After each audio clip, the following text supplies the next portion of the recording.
For decades, cotton has been a top commodity in Louisiana, but in 2008, cotton markets fell to record low prices, and with that, cotton acreage followed. Today, that trend is turning around. This week, TWILA's Karl Wiggers traveled to Richland Parish to learn why they are working to rebuild the white gold capital of the South. In Rayville, the Mills family is hard at work fertilizing their cotton. Kyle Mills has been farming for more than 50 years. He's grown cotton for most of those years, but even he moved to grain when the market broke records 10 years ago. About 10 years ago, I guess, people started getting away from cotton. We did too. Most of those acres of cotton turned to corn. Corn was a real good option, at first. For a few years it did real good. Soybeans did real good. Going back to cotton, it looks like now. There is definitely cotton in the future for these guys. Kyle's son, Cliff, manages much of the day-to-day business on the farm now. Everything used to be cotton. Last year was the first time they'd grown cotton here in a few years. We went from 0 to 1,750 acres, and we ended up on 1,750 acres averaging 1,050 pounds. So we stepped it up again, and we've got about 4,700 acres of cotton planted. In 2 years, this farm has gone from 0 acres of cotton to nearly 5,000.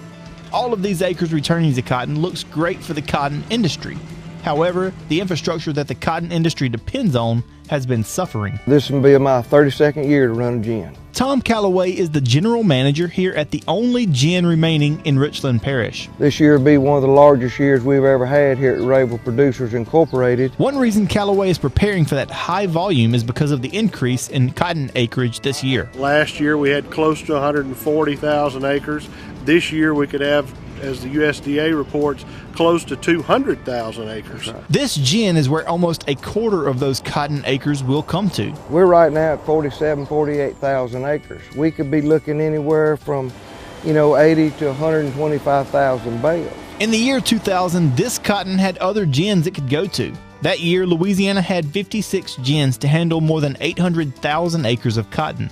Today, only 18 gins remain for around 200,000 acres of cotton. We need to hold on to the infrastructure that we have left because we've lost a lot in the last 20 years. 3 years ago, we were at the lowest amount of cotton acreage since records have been kept in the state of Louisiana. We had got below 120,000 acres. Cotton is back on the rise, though. This is Ryan Wilkerson's second cotton crop to farm with his uncle and grandfather. I'm excited about it. I'm ready to see that, the acreage change to cotton out of grain, because you couldn't ask for more of a beautiful crop than cotton is when it's ready. He says cotton is just the crop that belongs here in these fields. It's bringing back the old traditions. It's bringing back the white gold capital. It's really bringing back a lot of old history in this ground that hadn't been cotton for years. I miss the smell of defold cotton and cotton ready to be picked. And when they think about harvest, and I do too, you think about the white fields. I think everybody misses it. So everybody I talk to, farming or not, is excited to see it come back. Skeen says that he expects to see this trend continue in the coming years. However, as cotton acreage continues to increase, those farmers have got to get some kind of protection from the current farm bill. In the 2014 Farm Bill, cotton and dairy were two of the largest commodities that really lost their place in the 2014 Farm Bill, which is the Farm Bill that we're under right now. The cotton industry leaders are working hard to get the cotton seed designated as an oil seed to get some level of assistance from this farm bill. That would place the cotton seed under Title I of the current farm bill. So much hard work was done to lobby on those efforts to try to make Congress aware, the House and the Senate, on both sides of how important it was to get cotton, even if we couldn't get it in the form of lint, to get cotton seed back under Title I. Skeen and many others in the cotton industry were very disappointed that their efforts fell short, as this proposal did not make it into the recent omnibus bill.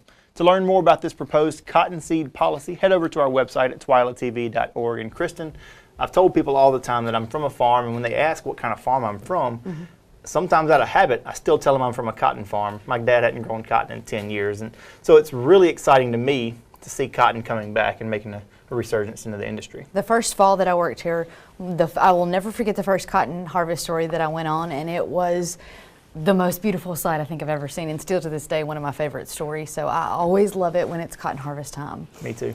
So I look forward to seeing more stories this fall. I look forward to going and shooting them. One of the favorite things, and they talk about it in the story, one of my favorite things about cotton is the smell. And anybody that's ever been around cotton will say the same thing. And I've heard so many people say that, and I've yet to experience what yet to figure out what the smell is, but I'll be on the lookout this year.